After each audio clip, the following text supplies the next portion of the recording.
শ্রী শ্রী ঠাকুর মা স্বামীজিকে প্রণাম জানিয়ে স্বামীজি সম্বন্ধে ছোট্ট ঘটনা বলছি।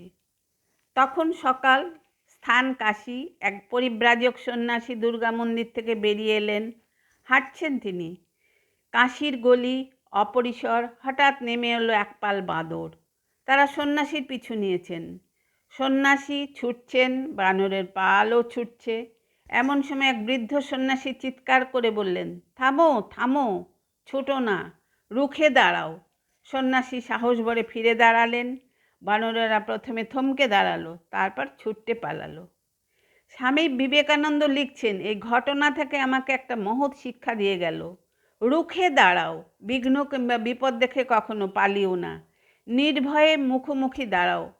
পরবর্তীকালে নিউ ইয়র্কে একটি বক্তৃতায় স্বামীজি এই ঘটনার উল্লেখ করে বলেছিলেন, এই হলো সারা জীবনের জন্য একটি শিক্ষা। ভয়ঙ্করের মুখোমুখি দাঁড়াও, সাহসের সঙ্গে তার সম্মুখীন হও। Face the terrible, face it boldly. Swamiji বলেছেন, like the monkeys, the hardships of life fall back when we cease to flee before them. জীবনের প্রকৃত স্বাধীনতা যদি আমরা পেতে চাই, তাহলে প্রকৃতিকে জয় করতে হবে, ছুটে পালালে চলবে না।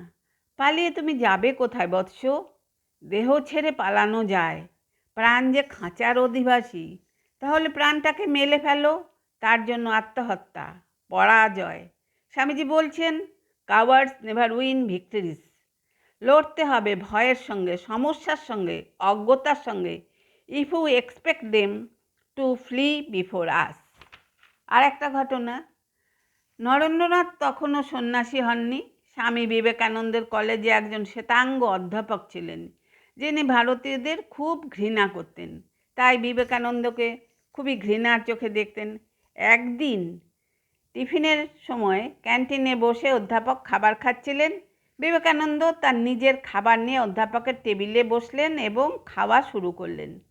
সেই অধ্যাপক তার পাশে বাদামি চামড়া স্টুডেন্ট দেখে বসেছে এই ভেবে খুব বিরক্ত হলেন এবং বললেন, কোনো কালো শুয়োর আর একটা সাদা পাখি একসঙ্গে খাবার খেতে পারে না। বিবেকানন্দ তখন সঙ্গে সঙ্গে উত্তর দিলেন, আপনি একদম চিন্তা করবেন না স্যার, আমি এক্ষুনি উড়ে যাচ্ছি। এই বলে খাবার প্লেটটা নিয়ে অন্য টেবিলে বসে খেতে লাগলেন। ক্যান্টিনের বাকি সবাই এই দৃশ্য দেখে হাসতে শুরু করলেন, আর অধ্যাপক প্রতিশোধ নেবার কথা ভাবতে লাগলেন। পরদিন ক্লাসে বিবেকানন্দকে ছোট করার জন্য অধ্যাপক বললেন, ধরো তুমি রাস্তা দিয়ে যাচ্ছ, এমন সময় দেখলে রাস্তায় দুটো ব্যাগ পড়ে আছে।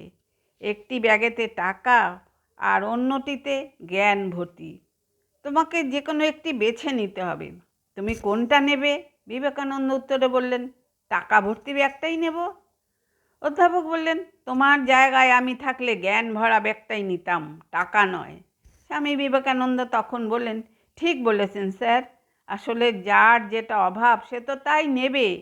প্রফেসর অন্য স্টুডেন্টদের সামনে অপমানিত হলেন এবং রেগে গেলেন। এবার প্রতিশোধ নেবার ইচ্ছা আরও বেড়ে গেল।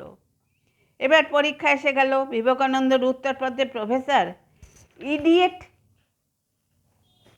ইডিয়েট লিখলেন। এবার বিবেকানন্দ সেটা দেখে বললেন, স্যার আপনি আমার উত্তরপত্রে খালি সই করেছেন, কিন্তু কত পেয়েছি সেই নাম্বারটা দেননি। আবার সেই অধ্যাপক বিবেকানন্দের কাছে অপমানিত হলেন।